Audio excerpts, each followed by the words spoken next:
how did he view Judaism as opposed to Jews? Um, it's hard to know. Lincoln is one of those figures who was deeply religious, and actually the Civil War greatly enhances his sense of the spiritual and of divine purpose. Just read his second inaugural, it's a kind of sermon.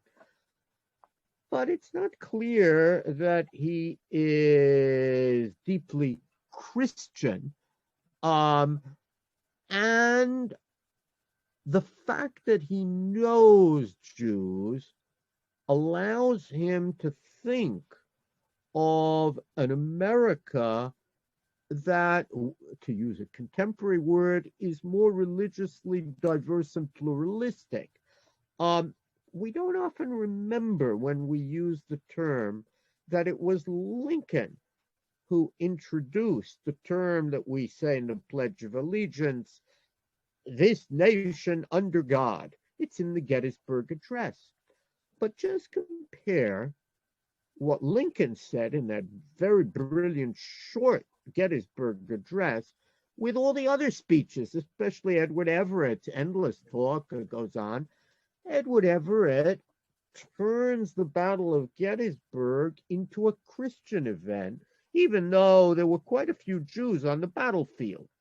Lincoln, who knew that there were Jews on the battlefield, including those who died, uses the term "this nation under God" and speaks in an inclusive way.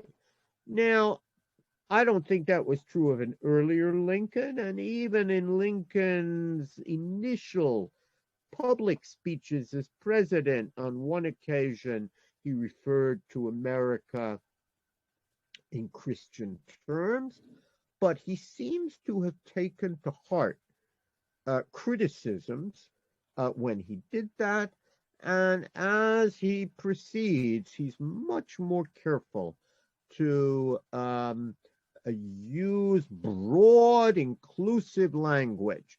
And of course, Lincoln also had many ties with groups, I guess we today call them progressives, the anti-slavery activists and so-called 48ers, meaning liberals who had fought in the 1848 revolution, many of them Jews too, who came to America, who didn't have deep religious engagement. Their religion was a kind of social activism, social justice religion, and he had a lot of ties there.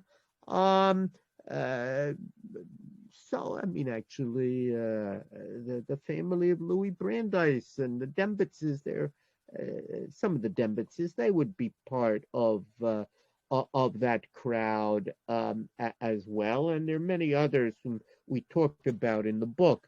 And so Lincoln, I think, is open to them.